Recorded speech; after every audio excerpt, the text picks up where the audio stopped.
ஆசிரியர் தேர்வு மீண்டும் நடத்தப்படாது. அமைச்சர் அறிவிப்பு. பள்ளிக்கல்வித்துறையிலிருந்து வந்திருக்கக்கூடிய ஒரு முக்கியமான அறிவிப்பை தாங்க இந்த வீடியோவில் நம்ம பார்க்க போகிறோம்.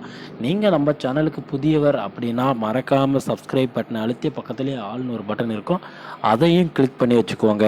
அப்போ தான் நான் போடக்கூடிய ஒவ்வொரு வீடியோவும் உங்கள் மொபைலுக்கு நோட்டிஃபிகேஷனாக வரும். வாங்க அமைச்சர் என்ன சொல்லியிருக்காரு பள்ளிக்கல்வித்துறையில் அப்படின்ட்டு இந்த வீடியோவில் டீட்டெயிலாக பார்க்கலாம். வீடியோ ஸ்கிப் பண்ணிவிட்டு பார்த்தீங்க அப்படின்னா நான் என்ன சொல்ல வரேன், என்ன அமைச்சர் சொல்லியிருக்காரு அப்படின்னு எதுவுமே உங்களுக்கு புரியாதுங்க. வாங்க வீடியோக்குள்ளே போகலாம், ஸ்கிப் பண்ணாமல் பாருங்கள். தமிழகத்தில் உள்ள அனைத்து அரசு பள்ளிகளிலும் அடுத்த கல்வி ஆண்டுக்கான மாணவர் சேர்க்கை நேற்று தொடங்கியது.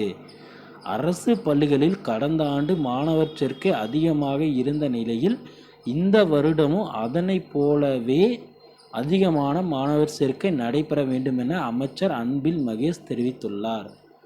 அதே சமயம் அரசு பள்ளிகளில் உள்ள ஆசிரியர் பற்றாக்குறை ஆசிரியர் தேர்வு வாரியம் மூலம் நிரப்பப்படும் எனவும் அவர் தெரிவித்துள்ளார். இந்நிலையில் இந்த வருடத்திற்கான டெட் தேர்வுக்கான முடிவுகள் கடந்த மார்ச் மாதம் வெளியிடப்பட்ட நிலையில் அதில் 2 லட்சத்திற்கும் அதிகமானவர் தேர்வு எழுதியிருந்தார்கள். ஆனால் 15,430 பேர் மட்டுமே தேர்ச்சி பெற்றனர். இதனால் இந்த தேர்வை நியாயமான முறையில் நடத்த வேண்டும் என கோரிக்கைகள் எழுந்த நிலையில் அடுத்த ஆண்டிற்கான ஆசிரியர் தகுதி தேர்வு குறித்து அமைச்சர் தற்போது பேசி இருப்பதால் தேர்வர்கள் அதிர்ச்சி அடைந்துள்ளனர். எனவே இந்த வருடம் மீண்டும் நடத்தப்படாது என்பதை இதில் தெரிய வந்துள்ளது. அதாவது பார்த்தீங்கன்னா வருடத்திற்கு 2 முறை பார்த்தீங்கன்னா டெட் தேர்வு நடக்குங்க. ஆனால் இந்த வருடம் பார்த்தீங்கன்னா மார்ச் மாதம் இந்த ரிசல்ட் எல்லாம் வெளியிட்டதுனால கிட்டத்தட்ட இது முறையாக நடக்கலை அப்படின்ற மாதிரி தாங்க சொல்லியிருக்காங்க. இந்த டெட் தேர்வு, இந்த டெட் தேர்வில் பல்வேறு குளறுபடிகள் நடந்திருப்பதாக அப்பட்டமாக இந்த நியூஸ் மூலமாக தெரியுதுங்க.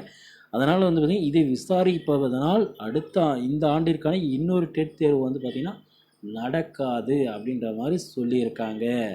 இந்த நியூஸ் நீங்களே படித்து பார்த்தீங்கன்னாவே உங்களுக்கே தெரியுங்க எதை முதன்மையாக வச்சு பேசியிருக்காங்க அப்படின்ட்டு. ஓகே ஃப்ரெண்ட்ஸ், டெட் சம்மந்தமான எந்த ஒரு தகவலாக இருந்தாலும் நம்ம சேனலில் உடனடியாக பார்த்திங்கன்னா போட்டுருவோங்க. நீங்கள் மறக்காமல் நம்ம சேனலை சப்ஸ்கிரைப் பண்ணி வச்சுக்கோங்க. அப்போ தான் நான் போட்ட உடனே உங்களால் பார்க்க முடியுங்க. ஓகே ஃப்ரெண்ட்ஸ், இந்த மாதிரியான யூஸ்ஃபுல்லான வீடியோஸ் வேணுன்னா நம்ம சேனலை சப்ஸ்கிரைப் பண்ணி வச்சுக்கோங்க. பக்கத்துலேயே ஆல்னு ஒரு பட்டன் இருக்கும், அதையும் கிளிக் பண்ணி வச்சுக்கோங்க. Okay, thank you.